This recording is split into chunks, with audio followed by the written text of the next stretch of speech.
Boa tarde, meu nome é João Paulo e hoje vou dar uma mini aula sobre relações ecológicas. Primeiramente, vamos dividir o tema em duas partes, a ecobiose e a alebiose. As duas tratam de relações, mas na ecobiose a relação ocorre entre seres vivos e o meio abiótico, como vemos na imagem aqui na joaninha com a folha. Já na alebiose, trata sobre seres vivos entre si, como temos aqui na imagem do pavão com a formiga. A alebiose é só outro nome para relações ecológicas. Essas relações podem ser intraespecíficas, quando os indivíduos pertencem à mesma espécie, ou interespecíficas, quando os indivíduos pertencem a espécies diferentes. Com essas configurações, as relações podem ser harmônicas ou desarmônicas. As harmônicas são quando os dois indivíduos são beneficiados. Já nas desarmônicas são quando pelo menos um dos indivíduos são prejudicados. Dando continuidade, vou falar também sobre a simbologia, que é mostrando na prática como cai nas questões de vestibular ou atividades.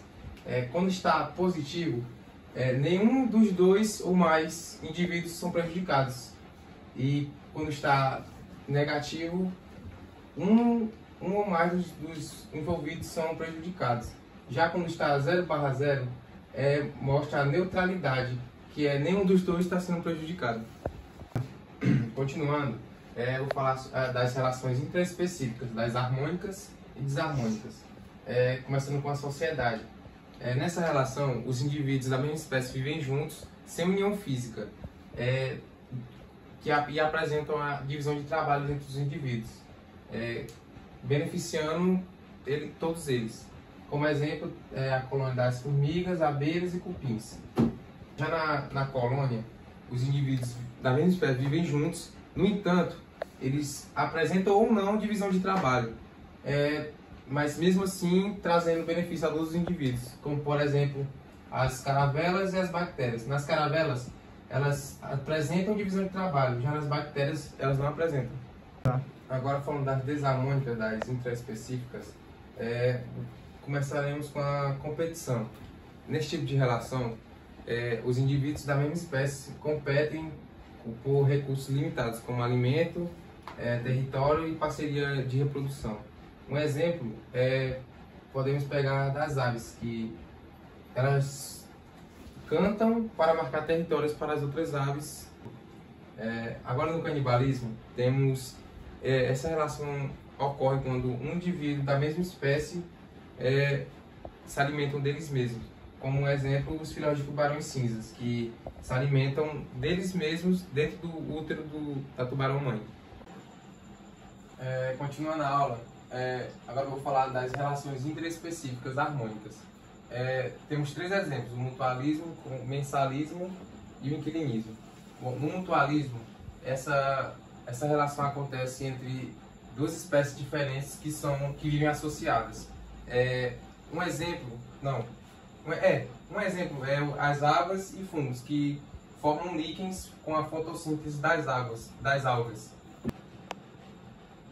Agora, no optativo, temos o pássaro e o crocodilo, que é quando o pássaro entra dentro da boca do crocodilo e come os restos dos dentes do crocodilo. Bom, agora no comensalismo, essa relação, apenas um indivíduo é beneficiado. Mas, no entanto, ela não prejudica o outro indivíduo. Temos o exemplo também do tubarão e da rêmora, que a rêmora se fixa na superfície do tubarão e é transportada. Bom, agora no inquilinismo, é uma relação ecológica harmônica e interespecífica. Isso significa que nele temos uma interação entre indivíduos de espécies diferentes.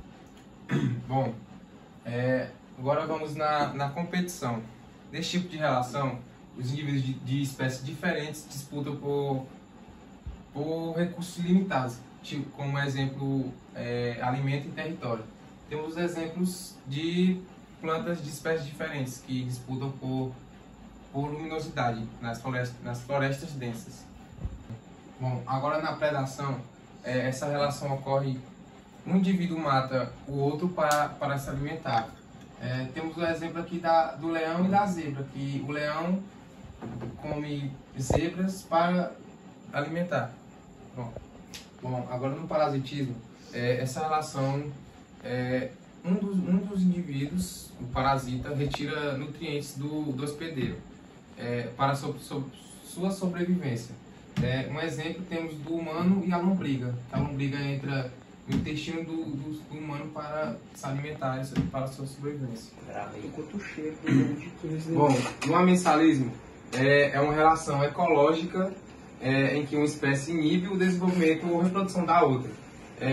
Como exemplo das algas responsáveis pela maré vermelha, que liberam toxinas que prejudicam o desenvolvimento de outros organismos, causando a sua morte. Portanto, isso é um caso de amensalismo. Pronto. Agora, no esclavagismo, é uma associação em que uma das duas espécies se beneficia com a atividade de outra. Linneu descreveu essa associação com certa graça, afirmando: Apis confirmacus vaca. O pulgão de gênero Apis é a vaca das formigas. Por um lado, o esclavagismo tem características de hostilidade, já que os pulgões são mantidos cativos dentro do formigueiro.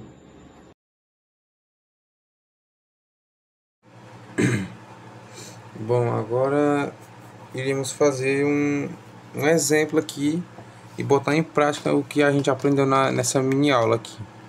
Bom, eu trouxe uma questão do Enem, que é um vestibular, um dos mais importantes do Brasil, né? Do ano de 2009.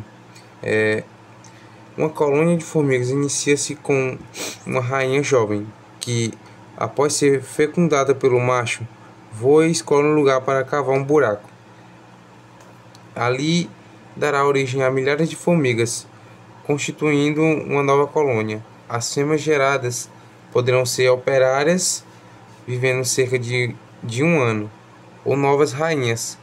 Os machos provêm de óvulos não fertilizados e vivem aproximadamente uma semana.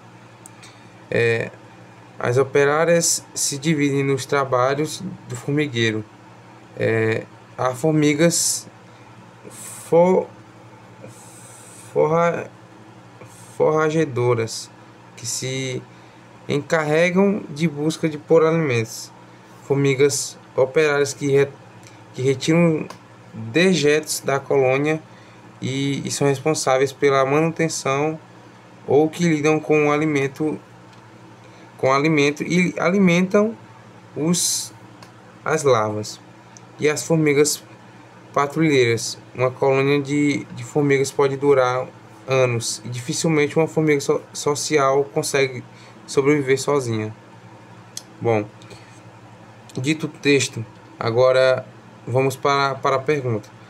Uma característica que contribui diretamente para o sucesso da organização social do formigueiro é...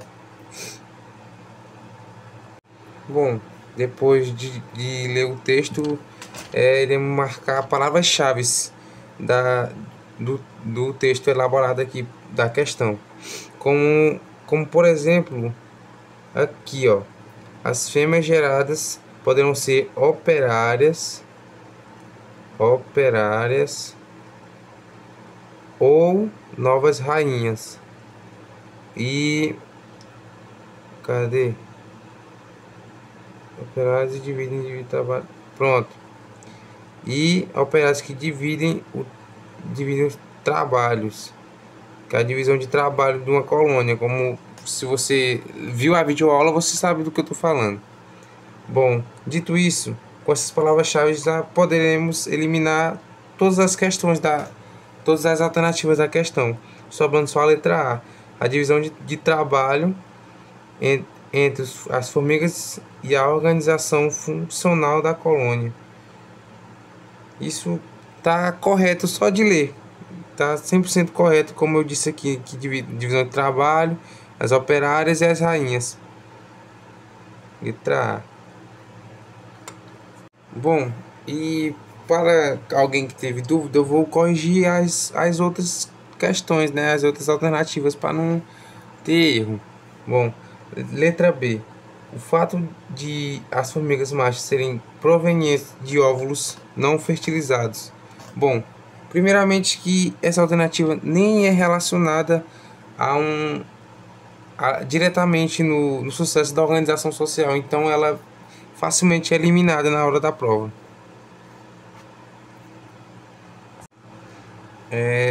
Alternativa C. A alta taxa de mortalidade das formigas solitárias ou das que se afastam da colônia. Como na letra B, também isso não afeta diretamente no sucesso da organização da colônia, mas a alta taxa de mortalidade não influencia no sucesso da colônia. Então, essa questão também seria muito fácil, seria facilmente eliminada na hora da prova também. Bom, alternativa D. A existência de patrulheiros que protegem o formigueiro do ataque de herbívoros. Bom, como diz a pergunta, uma característica que contribui diretamente para o sucesso da organização. Ela contribui para o sucesso, mas não como a primeira alternativa, que é muito mais direta, é muito mais, como eu posso falar, mais eficiente. Sem ela não consegue existir a colônia não existiria. Então não está errada, mas também só temos uma alternativa e a letra A é a mais correta. Eliminamos. Alternativa E. O fato de as rainhas fecundadas antes do estabelecimento de um novo formigueiro. Bom, essa alternativa nem faz sentido com o que a questão pede. Então, na hora que você bate o olho, você já sabe que essa questão é só para preencher linguiça. E você, na hora, elimina. Que sobra, mesmo assim, a letra A, como eu disse, que é a alternativa certa. Bom, obrigado por assistir minha aula. É isso que eu tenho para falar e obrigado. Me dá um 10 aí, Márcio.